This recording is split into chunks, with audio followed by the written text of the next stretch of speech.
All right, so yay, my next speaker is Peter J. Hughes.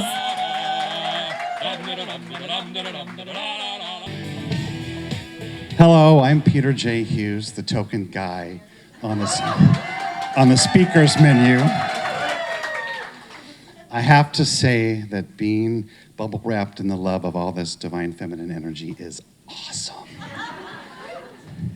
And from this place, I would like to invite you to consider the possibility that joy is our birthright. And the degree to which we are willing and able to experience joy is our free will to choose. Now, this free will to choose was modeled for me by my A Course in Miracles teacher.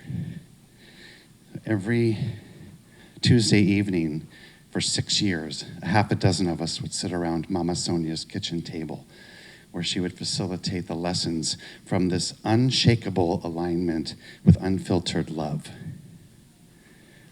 During World War II, at the age of 11, she was separated from her family during the bombing of her village in Romania.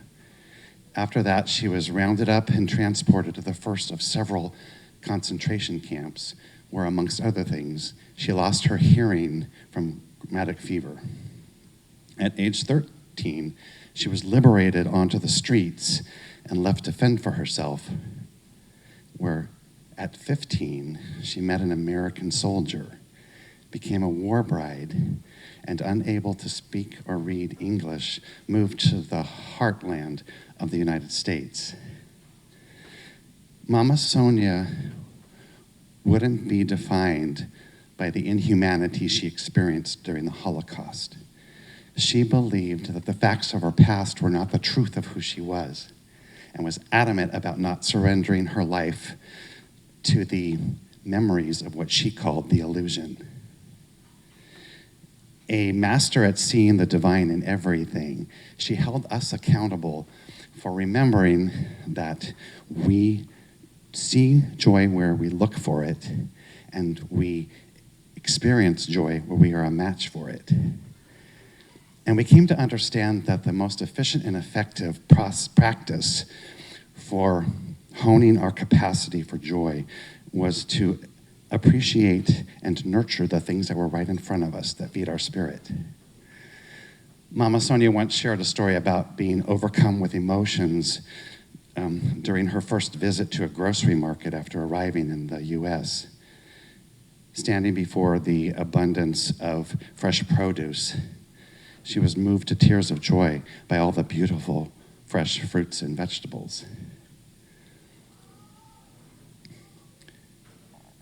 We learned that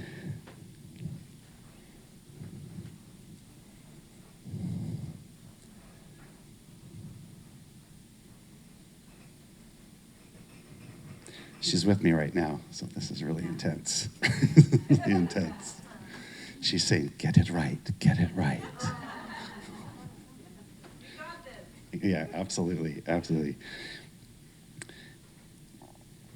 We learned not to be deceived by the perceived simplicity of connecting with joy in obvious places, not to get bogged down in judging where we think joy is worthy of being found. Joy is joy. It doesn't have an attachment to where we find it. You could spend a year traveling the world in pursuit of joy and accomplish remarkably little. You could spend a joy-filled moment appreciating a fresh set of flannel sheets on a cold winter's night and accomplish everything.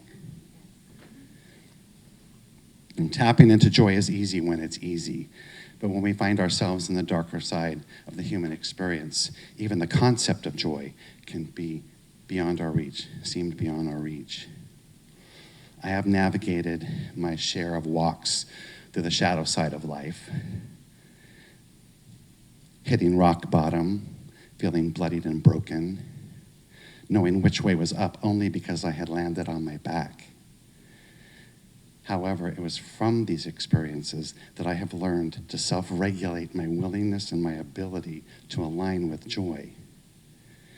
There's a tool I use, a parable I reference, that I'm inspired to share with you. A group of psychologists walk into a research lab. Their mission, a case study on child trauma and the will to thrive. The subjects, 2 boys 10 years old. The control environment, 2 large white rooms, windowless, fluorescent lighting. Both of the rooms are empty except for a 12-foot high pile of horse manure. I know, right? Each of the boys are placed in one of the 2 rooms alone and left to fend for themselves for an hour until the research team, clipboards in hand, arrive to document their findings. When they open the first door, they find boy number 1 seated, curled up at the base of the pile of manure, his head buried in his crossed arms and crying. When they ask him why he's so upset, the boy says, "Are you kidding me? You locked me in this room with this stinky pile of horse poo? It's gross in here. I hate you." The researchers then move on to the second room, and when they open the door, they are blinded by a tornado of manure. Shielding their faces, they search the room for boy number 2, eventually finding him high atop the pile, covered head to toe in the smelly matter, digging frantically with the enthusiasm of a dog in search of a prized bone. When they ask him, why is he digging so intensely, he says, "Are you kidding me? With all of this horse shit, there has to be a pony in here somewhere."